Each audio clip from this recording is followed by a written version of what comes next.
Okay. Hi, my name is Jussi Knuttila, and I want to welcome you all to this event today about innovative bicycle parking solutions. And yeah, our final piloting event. It's going to be a hybrid event, and we have a crowd of around 50 people here in Maria 01 at Urban 3, and you as we're there online. And I hope it's okay for everyone that we record this meeting. So you can also watch this later on if you have to go somewhere in the middle of the event. Yeah, and yeah, like I said, Jussi Knuttila from Mobility Lab Helsinki. I'm going to go very quickly through the event program. So we're going to start with my opening remarks and a bit about the event itself. Then we are going to go to Kaupunkiliikenne or metropolitan. I have to go through it every time. Metropolitan area transport, but yeah, between us, it's going to be Kaupunkiliikenne. And yeah, then we are going to hear about our first company, Marshall AI, and we're going to have some time for questions and answers as well. So feel free to ask any questions in the chat as well. And then we're going to go to Bike Loop and their smart and secure bicycle parking. And yeah, we're going to be concluding with Kaupunkiliikenne in the end, so saving also some time there as well. Yes, very quickly about Mobility Lab Helsinki. So it's a project by Forum Virium Helsinki and Business Helsinki. I'm running the Forum Virium side as a project manager. Quickly about our objectives, of course, we collaborate with different stakeholders like Kaupunkiliikenne, companies, development and innovation company with creating new pilots and services. Very importantly, also as a part of this pilot or these pilots, we want to improve the usability of data and APIs, as well as developing tools for a mobility digital twin. And yeah, the biggest thing today really is the testbed activities. So what we do is we enable and we support the testing and developing of smart mobility solutions in practice in real environment in Helsinki with companies. Okay, going through today's agile piloting, so somewhere around in the beginning of the year, we got a call from Metropolitan Area Transport that yeah, we should do a pilot about smart parking. So what we have been doing is we sought solutions for the piloting of new types of smart and secure bicycle parking services. And this is basically based on the need for these services and going to the Helsinki Cycling Barometer. Helsinki residents really want to see these more safe solutions for bicycle parking and protect against theft and also vandalism. And yeah, the open call had a total of 22 offers, and the total budget of the procurement process was 40,000 euros. And we ended up choosing two pilots. So we had actually two challenges. For the challenge one, we wanted to collect data on bicycle parking, and Marshall AI was the winner. And the second challenge is about smart and secure bicycle parking, and we selected Bike Loop. But without further ado, I'm gonna give the floor to Eva Lodenius from Kaupunkiliikenne. I think it would be great if you can go through the background of the piloting and ride and park and so on. So, Eva. Thank you, Jussi. I'm Eva Lodenius. I work as a service manager at Metropolitan Area Transport, and I will just give you a quick background and a framework for the pilots that we have conducted in together with Forum Virium and Business Helsinki. We are very happy about these pilots that we got to try new technologies and see how they work in real life, and also to learn how they should be, like how the process works. So if you could change. a bit about metropolitan area transport. We are a company, non-profit limited company owned by the cities of Helsinki and Vantaa.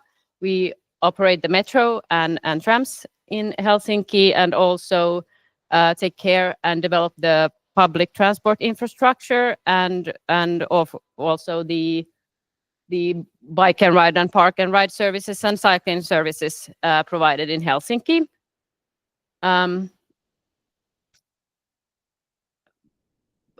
Shortly about the development of cycling services and cycling in Helsinki.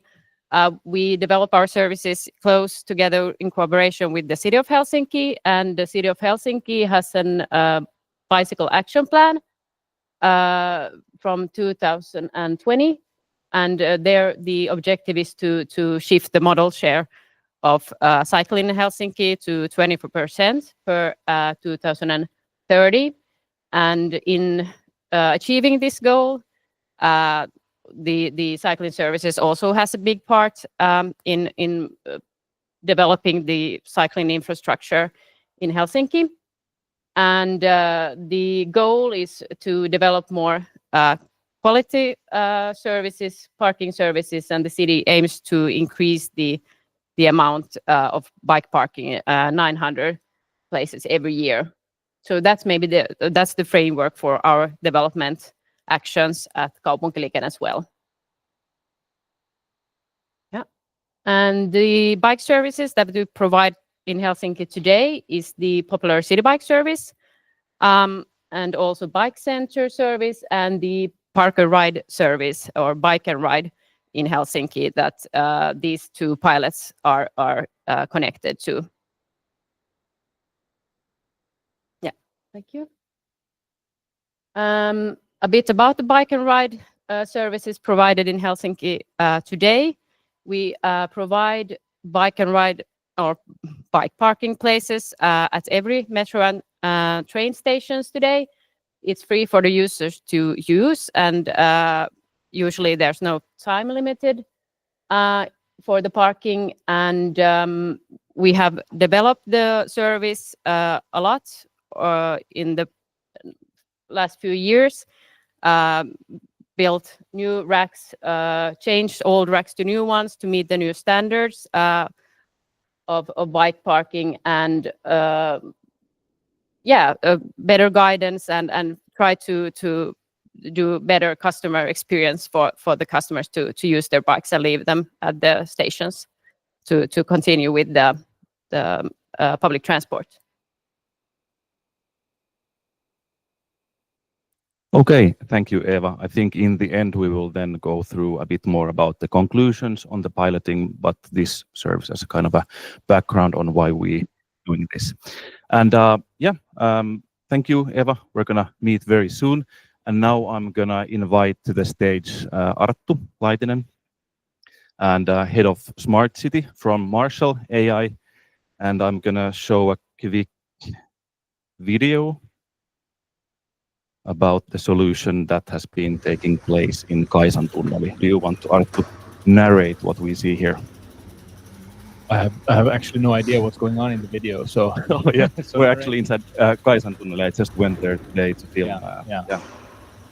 So well, I'll be going through this in a few moments again. But overall, Kaisan Tunneli is a new bicycle park or parking space, and Kaupunkiliikenne was interested in finding out how well it is utilized after its beginning of use. And Marshall AI, we are a machine vision company, and we provide capabilities and solutions in automatically detecting things. So we are very good at detecting objects, events in live video feeds, and this is effectively a good use case for such capabilities. And we have previously, as a company, done quite a few different smart city related solutions, like traffic management, traffic counting, even traffic light management in certain cases, and lots of this kind of like real-time analysis, what's happening, and this is effectively what was asked for in the challenge, and this is what we proposed the solution for. So we implemented data collection and a data collection system in the parking area. So in this presentation, these are topics we're going to go through, and the goals mainly were that we were aiming to build and deploy a useful data collection system, and the kind of like these sub goals were that we are able to set up the system itself, then that we are able to, during the pilot, to develop and further develop the features to be able to collect the specific data points that were mentioned, and then of course the third goal was to collect data over the piloting period as itself. But maybe the main goal was to basically use this piloting time to develop a service that would be useful from that point beyond, and so on. And let's go forward. Okay. Do you mind if I change the slides for you? Oh yeah, I can. Okay. I can do it myself. Yeah, there. Yeah, and well, the solution itself was relatively straightforward. So effectively, we had 4 different camera sensors installed into the Kaisantunneli parking area, or bicycle parking area, and there we utilized basically cloud computing and 4G networks for the data transfer. And then we had several different data collection methods that we were using, or features. And then there was also a data dashboard included for kind of like viewing the data itself. And the sensors were installed in these locations in the area, and there were a few alternative spots that were discussed, but quite quickly these were this was the kind of like infrastructure and architecture that was put in place. And effectively the cameras collected data and they transmit an image or a frame from each camera within a certain frequency to our cloud computing platform or cloud server based in Turku. And effectively there was the location of processing, and effectively these were the images that were analyzed, and from each of the images the amount of bicycles was counted, and we also measure the dwell time of individual bikes. So effectively we are capturing 2 different metrics. One is how many bicycles are there in the parking area at any given time, and then how once a bicycle is removed or leaves, we are able to detect how long it has been in the area, and this is effectively the data that has been gathered, and especially the features that have been developed now, and they work quite well currently. Here's also the third kind of like feature that was planned originally. We were supposed to do a certain bicycle theft indicator as well, and this was essentially this was a feature that was supposed to work we were supposed to detect people who were lingering around certain bikes for extensive periods of time, but I'll be going through later of our challenges, and data connectivity was one of them. So this during the pilot, we effectively left this feature out of the end result.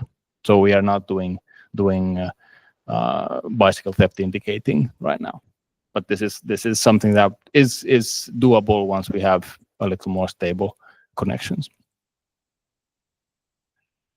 Effectively, this is the outcome. So we have data collected, and currently data is being collected, and it is being presented in real time in a browser-based dashboard.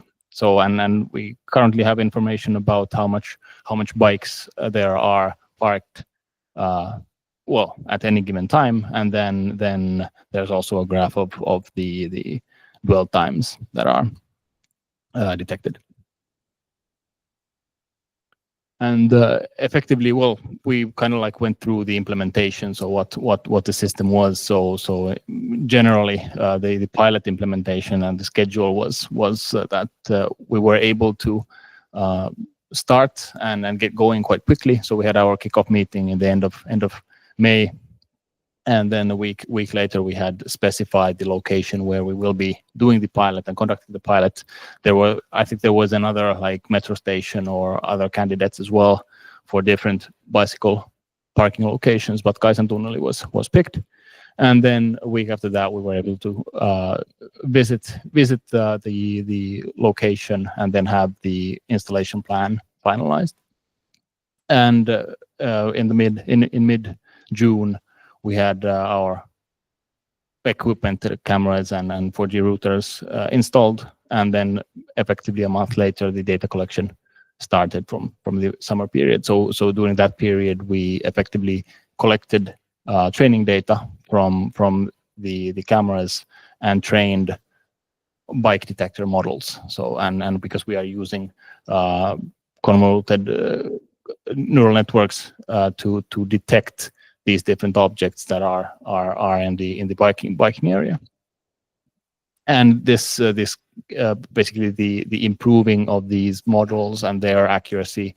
This is we are constantly developing like further new models and new versions to increase the accuracy and capabilities of these features and models in the system in use. Effectively, we were able to use the piloting time to build the system, and it works now relatively well, and the system seems useful. At least we've been continuing discussion with Kaupunkiliikenne, and there's a good chance that the system will be used in the future as well. And we had the system installed in a good quite quickly. And we have been able to constantly improve the systems. The only kind of like target that we didn't quite achieve was the accurate data collection during the pilot time itself. And there was effectively two different reasons why this happened. The first one was that once Kaisantunneli started operating, the usage level was very low. So in the spots that we had our cameras placed, in the beginning, there were like very few bicycles parked. So we weren't able to gather training data from those specific locations, and thus we weren't able to train the models as effectively as we would have wanted to. But this is a thing that has been gradually improving because the usage levels have been gradually increasing as well. And then the other issue we had was a technical one that we weren't quite able to predict, was that even though there is relatively good 4G coverage in the Kaisantunneli area generally, because our 4G routers are in the roof, apparently that's not the place of good coverage. So we had quite a lot of data lost in transmission effectively, and because somewhat big portion of the images that we received in our processing end looked like barcodes, it's quite difficult to count bicycles from these. And this is effectively something that we were not able to detect quickly enough, partly because we didn't notice the lack of bicycles because there weren't bicycles to count. And this was kind of like these two issues kind of like compounded during so the quieter summer months were kind of like extra quiet because of these challenges. And this is something that we will overcome by just improving, basically taking out the wireless connection and putting a cable instead, and making sure that connectivity is not an issue. And this should improve or actually it will improve the whole quality of this system. And basically these were the key findings well. During the pilot and once the usage, once Kaisantunneli, the bicycle park opened, the usage was quite low. It is improving, and then the 4G network was insufficient in kind of like behind the big pillars and in the direct locations where our routers were placed. And this is something that we learned as a company, that this needs to be measured with more rigor when we start in a new location, and maybe regardless of what the analysis is about, this is something that we need to focus on more. Yeah, that was actually it, and I'll gladly go deeper into any details. But overall, this was a good experience for us. We were able to implement our kind of like existing capabilities in detecting bicycles or detecting different objects in a new area and in a format that should be useful for data gathering in an area where it has been very manual before. And thank you for your interest in the topic. Okay, thank you, Arttu, and thank you for the pilot as well. I might have one question to you, but I was wondering if our audience here in Maria 01 has anything to ask. Okay, so I'm going to give you the mic. So feel. Hi, Kari Koskinen from Convex Oy. I was wondering, there is two parts of this question. In the future, would it be possible to get this real-time data of the occupancy rate in some API? Is that the plan, or is it already implemented in your system? Technically, it's possible now, but it's more or less a question towards Kaupunkiliikenne, because it's their data, and we can provide the data in real time into any API that's provided, but it's more or less the kind of like the the client side. What do they want to do with the data itself? But I think that would be possible. Yeah, and then continuation to that, we coming from the modeling of the traffic and measuring traffic flows. If you are measuring already dwelling time and you are measuring occupancy rate of the system, so you know how many bikes there are and how long they are on average, with Little's law, you should be possible to calculate the flow already, how many vehicles are coming there. So I guess it would be straightforward for you to add that. It might make it a lot more useful for us, because then you could calculate how many bikes are arriving at a given time. And then if you compare it with some other measurements, you will know that what the percentage, for example, is going to the park. Just an example. Yeah, I agree. I fully agree. This maybe the Marshall AI, we are more or less a company that are very good at kind of like censoring and gathering the specific real-time data, and kind of like this extension of that data and modeling, using that data into some kind of model of kind of like future actions or future behavior. That's definitely doable, but it's not maybe stuff that we generally do in that sense. So you mean we should do it? Yeah, possibly. Yes, okay. Exactly. Yeah. That sounds like a fun idea. Okay, thanks. Thank you. Okay, thank you. Any more questions from the audience? Do we have one online? Okay, I'm gonna take a look at the chat. Oh yeah, would you be able to train your AI with synthetic data from game engines, for example, for the theft case specifically? Yes, that's possible. So just to go taking a step backward, Marshall AI, our kind of like turnover comes from building specific automatic detection solutions for clients, and we operate mainly in the manufacturing industry, smart city industry, traffic related stuff, and then defense and security.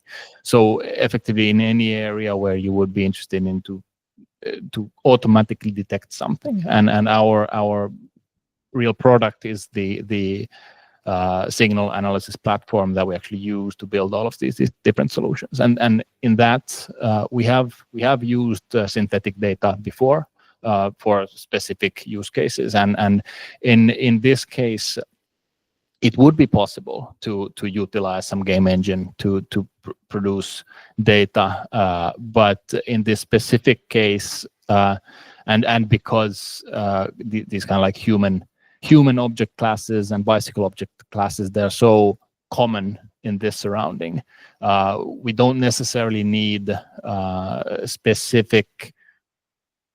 We don't need specific examples of a person trying to steal a bike, because because most likely it will look different every time anyway. So we are basically we would have implemented here an approximation of a situation where a person is kneeling next to a bicycle for 3 minutes or 5 minutes or some period of time, or we kind of like abstracting what are the general rules implemented when a person might be stealing a bike. But definitely the synthetic data can be used, and it's mostly used in situations where the data collection is very challenging. It might be impossible to gather the data, or it might take an extended period of time to do it. And it would be doable in this case as well, but I don't feel it's necessary. Basically, and effectively it would have been possible during the pilot, but it would have been out of scope in that sense, and because it requires relatively much work to provide synthetic data for specific use cases. Okay, I might have a short question about the outdoor use. I think in the beginning of the piloting, we were thinking about whether we should actually do the pilot in Kaisantunneli or in Herttoniemi. So with this system, we could also use it outside and like monitor outside areas as well. So that's completely possible as well. Yes, definitely. And so effectively the same installation could have been done in Herttoniemi. And if I recall correctly, the real difference makers were that there's this, well, it was a novel place, Kaisantunneli. It was interesting, and the data itself was deemed more kind of like worthwhile. And when talking about these kind of systems we build, usually the only limiting factor is that we need power to power up the cameras to be able to actually gather images and footage from somewhere. So and in Herttoniemi there was a specific kind of like bureaucratic challenge, in a sense that it wasn't as clear as in Kaisantunneli that in what light posts we could have installed the cameras and which light posts would have actually provided the constant power, and kind of like relatively simple technical details like this.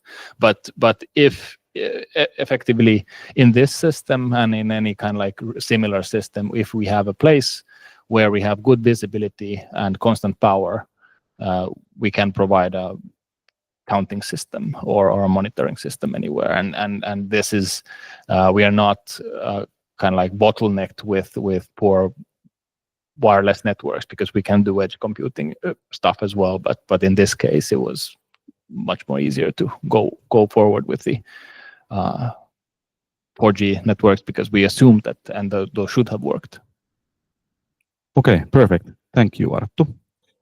So if there are no further questions, I think we are going to go to the second pilot by Bike Loop. So yeah. Thank you again. Thank you.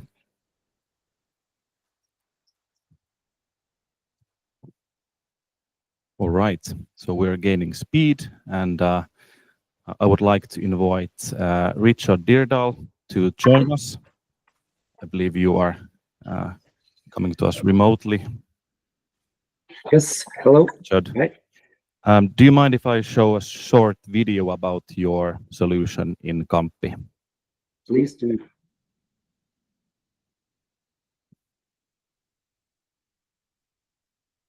So Bike Loop's parking, you can see it's actually that's behind Kiasma or in front of Kiasma, depending how you look at it.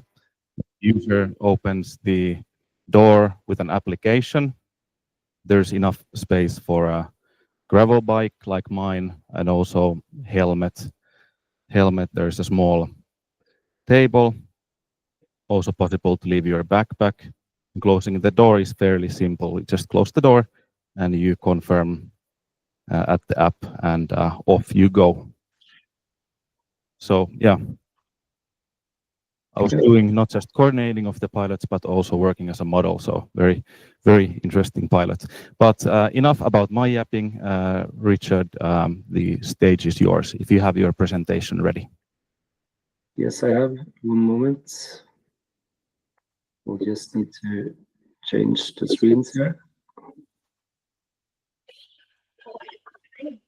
Yes, thank you very much, Jeffrey. I am Rikard Dyrhol, CEO in Bike. And we were so lucky that we won the bid for the smart and secure bicycle parking. Can you hear me? Yes, yes, we can hear you well. I'm just putting the presentation to the audience here. Yeah. So our challenge was the smart and safe bicycle parking. This is what I'm going to present for you today. We have some goals, and we also have some results that we would like to share. I have some feedback here, so I'll just try to test that. So our goal for the pilot was to test the technology and, of course, the user experience for the bike parking facilities. We have a direct data connection with all the units that we have placed out, so we can analyze the usage and the data sets that we get. Of course, we need to encourage the Bikeloop app to be downloaded by the users to actually use the facilities. And in that process, we would also like to evaluate the onboarding and the price strategy for those kind of solutions. Also see if there are good demand for those kind of safe parking spots, and test its operational efficiency, and of course get the feedback from the users. Lastly, we are of course looking to Finland as the ecosystem market. So we also try to find and locate possible partners to continue our efforts in Finland. That was our goals.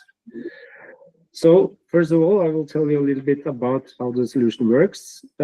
This solution is a complete platform with both back office systems that makes the facility owners able to actually configure each parking spot. They can set different prices. They can set also different user groups, so they can give access or grant access to special groups if they want to. And everything is controlled by a software as a service in the clouds. So through the dashboard, you can actually control each parking spot in detail. We also have this app for the cyclists, so they can download and actually see an overview over all the facilities that we have in the local area. And they can reserve a parking spot before they arrive, and they can open the door and close the door. Through the app, they also have payment options installed, so we can actually take some small amount for the parking time they use. This software is connected to the electronic control system. That is a IoT-based service that is implemented in each unit. So with this control system, we are able to send data back and forth through the app and to the admin panel, and also control the units.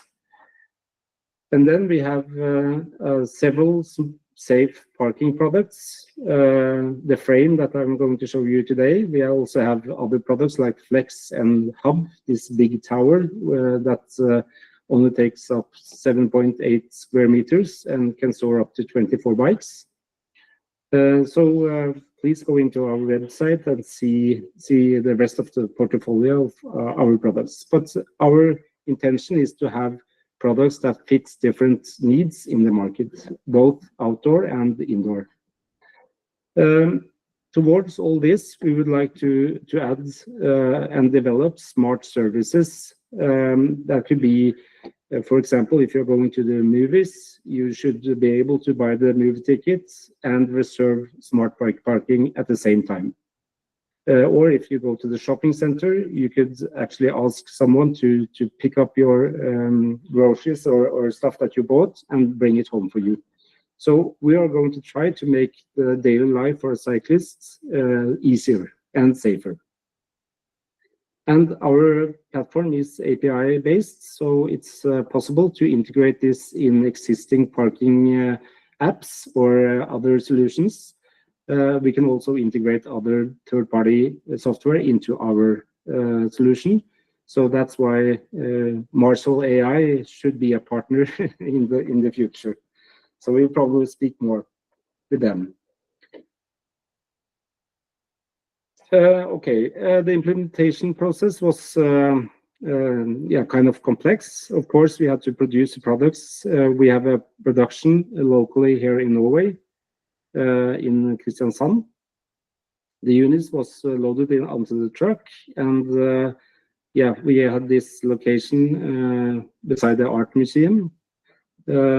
The units are more mobile, so they can be just moved around. If they're not working at the spot they are placed on, they can be moved to other spots.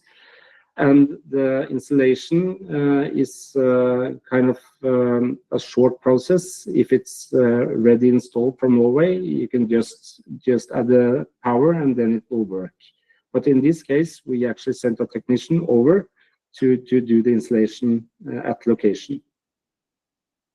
Also, we did some adjustments to the software platform and app.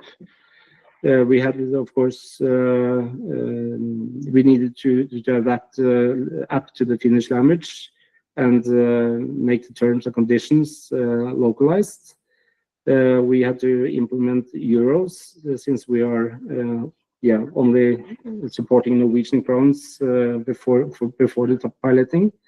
And we also had to add some extra functionality to the price plans because we would like to add, for example, that you could park for 2 hours free. And if you're standing there longer, you should pay 1 hour, but you should max have, for example, 5 euros per parking session. So we did some further development on the platform before the pilot was deployed. And of course, it was a lot of work with the planning and the coordination. We had to help Helsinki Forum and Kaupunkiliikenne to find the right locations. And it was a lot of planning. So when it arrived, we just had to add the profiling and we had to connect the doors and add the numbers, and then it was powered up and ready to go. Of course, when we had the opening, it was raining. We're really unlucky with the weather. So we had invited the press. Some few met up and we got some articles, but it wasn't the best day for that kind of launch, unfortunately. And it also was fewer cyclists out there that day, so we couldn't get anyone to try it out. So that was, unfortunately, we can't do anything about the weather. But the team was happy. And here you can see the team that was actually getting those units in place. There were some others as well, but they are not included in this picture. So what was the results? We had a short period of testing for only 40 days. The most important activities on the marketing and promotion side was, of course, the press articles. We had a lot of activity on social media. We also had some posters and handouts that was given out. So during those 40 days, we got 112 users downloading the app. Of the 112, 21 users tried out the parkings once or several times, totaling in 33 parking sessions, a total of 84 hours, and 2.5 hours average parking time per session. And no stolen bikes, of course. We got 2 inquiries from users. The one that we had was actually a person that had a wife that was had a foreign phone, so she wasn't able to download the app, and we had to help this man getting his wife bike secure. And the problem was that she met up with a long tail, and we didn't support long tail for this project. But we have that kind of solution as well. But that was the reason they couldn't actually use it. But we had no problems with the stability. It worked fine, and we have no attempts of vandalism on the parking units while it was standing in Helsinki, so that is good. And through the dashboard, we also measure the CO2 that we save. That is an average on what kind of distance we think cyclists are cycling. So that is not an accurate number, but it's an indication. And of course, we got some other results. We learned about the process towards the Helsinki city and the regulations with and the application process to get the necessary permits. It was a difficult thing to get the right placement and the permits to set it down. That's why the pilot was kind of delayed, and we got started pretty late. Of course, it was nice to get new friends in Helsinki Forum and Kaupunkiliikenne. And we also see that this project will help us get a foothold in the Finnish markets. And we got a better understanding of what you have today and what kind of mobility solutions that are in Helsinki. That was really useful to us. And of course, we got some press and spread our name, and also got in contact with some new resources that we could continue working with later on. So what the key findings for us was that we experienced the process towards Helsinki city. We didn't handle that ourselves. That was from Jussi and the Helsinki Forum and Ari and the Kaupunkiliikenne. But we, of course, saw that it took a long time to get the necessary permits to deploy those units. In Norway, we have some other regulations, so it's easier to get them deployed in Norway. So that it was an important lesson to learn. We also have seen from earlier experience that it's really important to get the units placed at the right location. In this case, it was probably not the best location, but it was good enough. But we need to have the units placed where the users are going to park their bikes, and that's really important.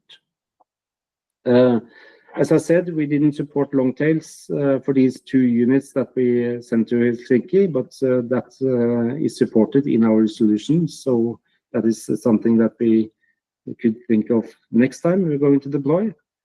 We also see that it's really necessary to get good marketing of the service. We are not that familiar with the Finnish market and how to reach the Finnish cyclists.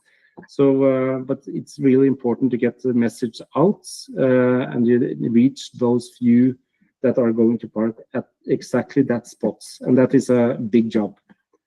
So probably in time it will be used more, but it needs some time to change the user behavior and also let them know that this is going to improve their cycling day. So because it's a new product, it's not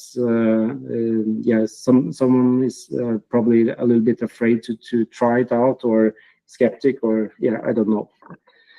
But also we saw that only 20% of the users that downloaded the app was actually using the units. That gave us some insights in how we could improve the onboarding. So now we are implementing solutions towards mobile pay. So you can actually just scan the QR code and use your existing mobile pay account to activate the parking without downloading the app. Yeah, so the most important thing that we experienced was that 40 days is not very long time to test out these kind of solutions. It should be more like 3 to 6 months to get a real experience with how these products would work. Our lesson learned is that next time we're going for a similar pilot project, we would like to start in the early of the beginning of the season and test it through the season. Yes, thank you. That was. Thank you, Richard. Really, really good findings. The length of these pilots in total was 5 months, and we spent 3.5 months finding the right permits and actually getting the frames in the right place. So yeah, it was a really challenging pilot, but you have a lot of key findings. I believe this was your first unit outside of Oslo region. Was it so? Yes, that's correct. That's correct. It would be interesting to hear, like, what is the difference between piloting and testing in Norway? How are these two countries different when it comes to finding the permits and electricity and right places? You said it's a bit more straightforward in Norway. Yeah, because we have some height regulations in Norway. So when the units is below 190, you can actually place them out without applying for a permit. That's of course not in public space. If it's a city space, it's always more complicated. But we have tried to regulate the heights and the size of the units so it's compact and intact with the necessary building regulations that are in the local area. But we have some issues in Norway as well, because we have chosen to make the products in standing height so we can actually go into the room. We believe that is necessary to support all kind of users. If we're going to make it lower and more compact, it will need exactly the same permits, but the user experience will be poorer. So, but we see that each market has their tweaks on how they are going to approve those kind of installations.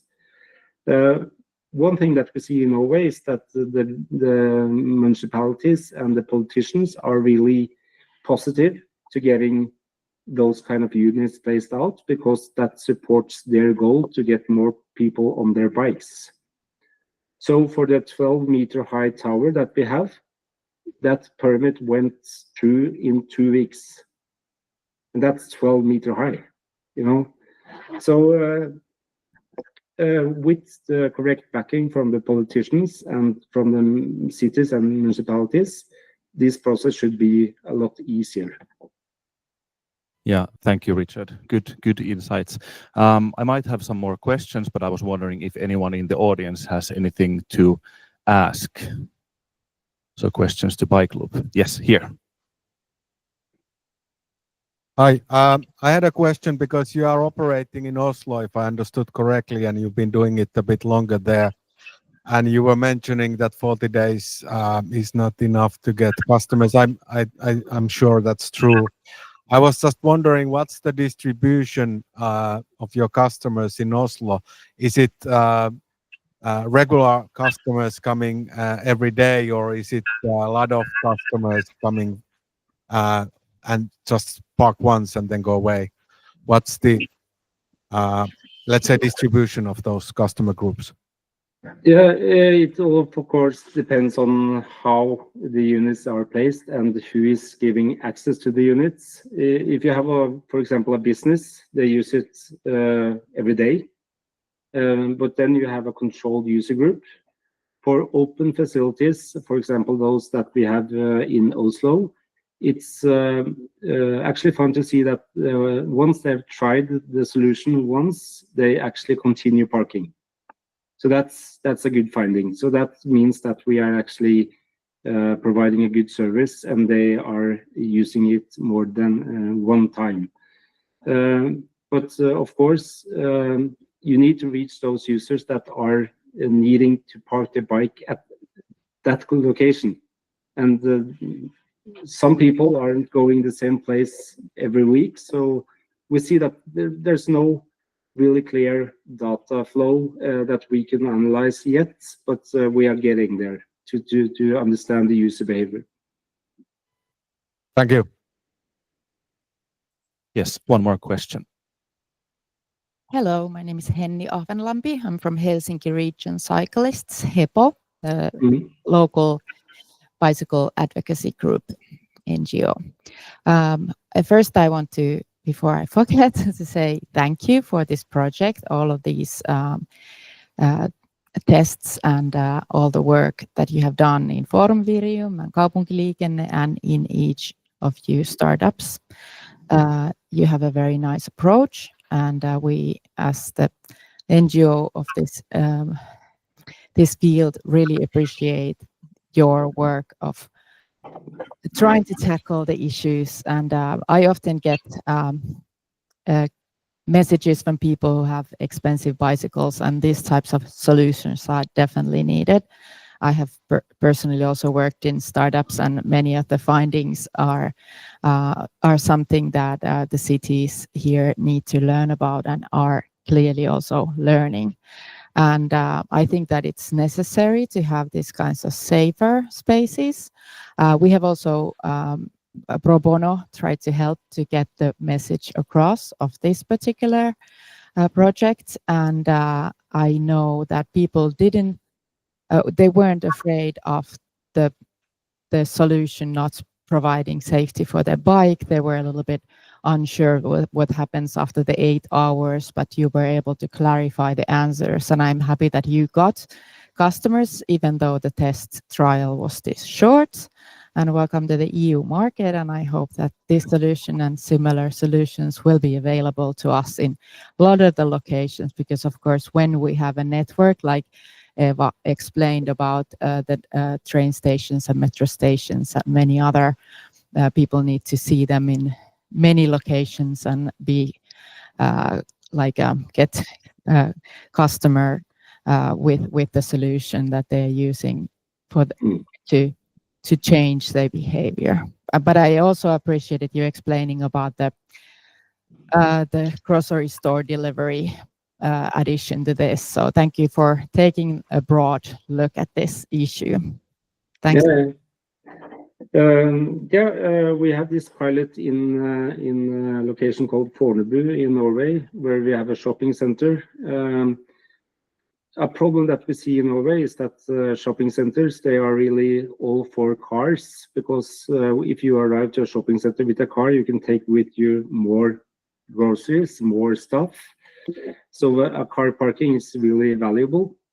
We try to convince them that a bike customer or a customer arriving on bike could be, have the same value, but you just have to arrange some services that you could connect.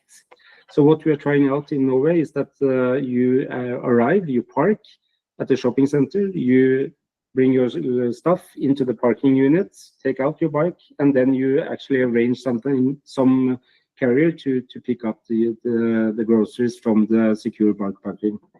So that's what we are trying out to see if we can arrange the home delivery efficient. Thank you, Richard, and thank you for your presentation.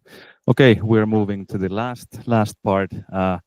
It's always fun to organize hybrid events, but it's always the technology that is not working as I would like it to work.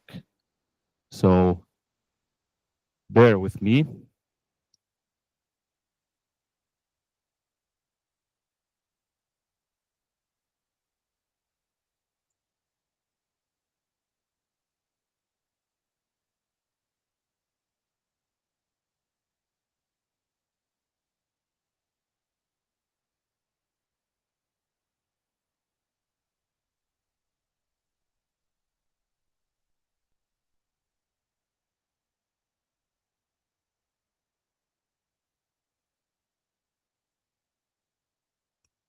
We're almost there.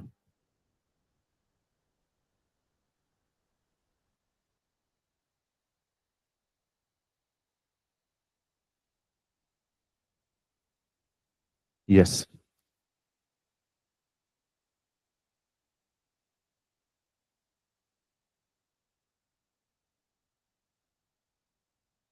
I'm terribly sorry. We can have a 1-minute stretching break. People there online, so you have 1 minute time to do some stretching, and the audience here can do the same as well. It's been a long day.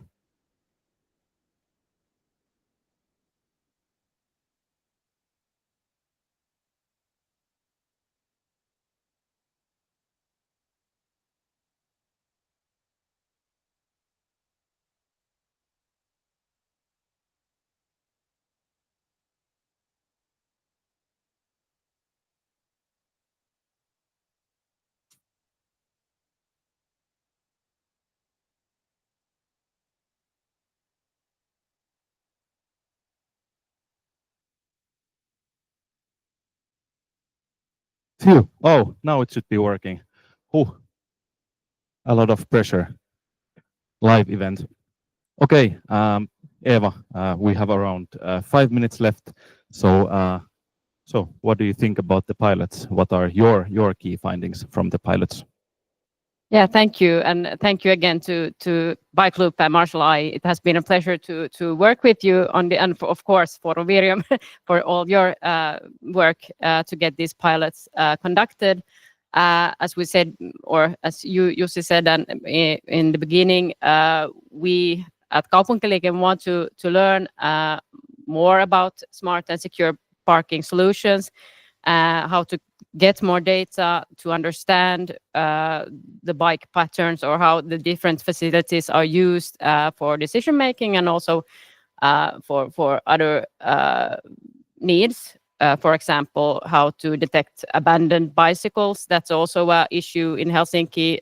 To the people leave their bikes and then they're taking space from other bike parking. So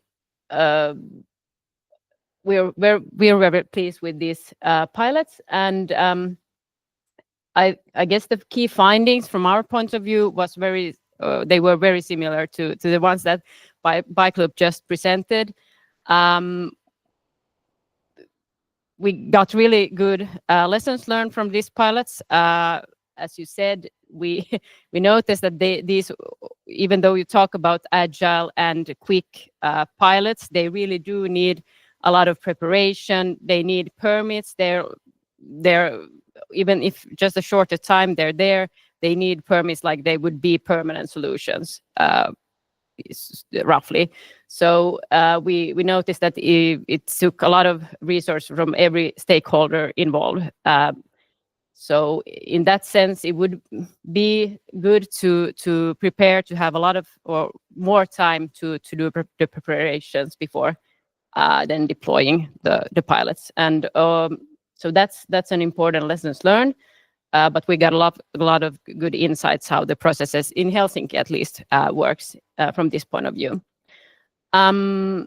Yeah, we're still a big goal for us to provide good bike services to get people to use bikes more and public transport.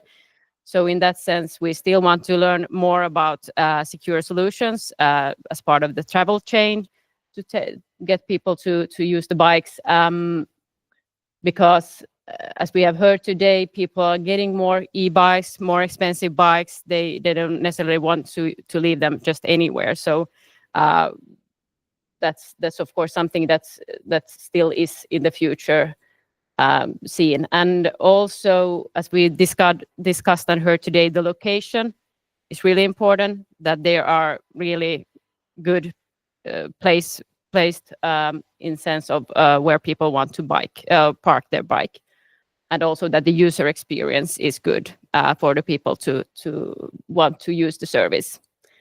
Yeah, and there's still some questions about if are people willing to pay for this, like extra quality, or what is that an aspect for the future to look more into. and maybe also connecting it more deeply to public transport system altogether. That's also something to look into more. But yeah, we think that data is still needed for better to understand how our facilities are used. It would be interesting, as we heard today also earlier, to see how it would work outside, because we have a lot of the bike facilities or bike racks outside the metro stations. So it would be nice to see if it really works there, that we would get reliable data automated, because nowadays it's manually gathered every second year. So that would be a good thing in the future as well. Yeah, but that's maybe the key findings from our point of view.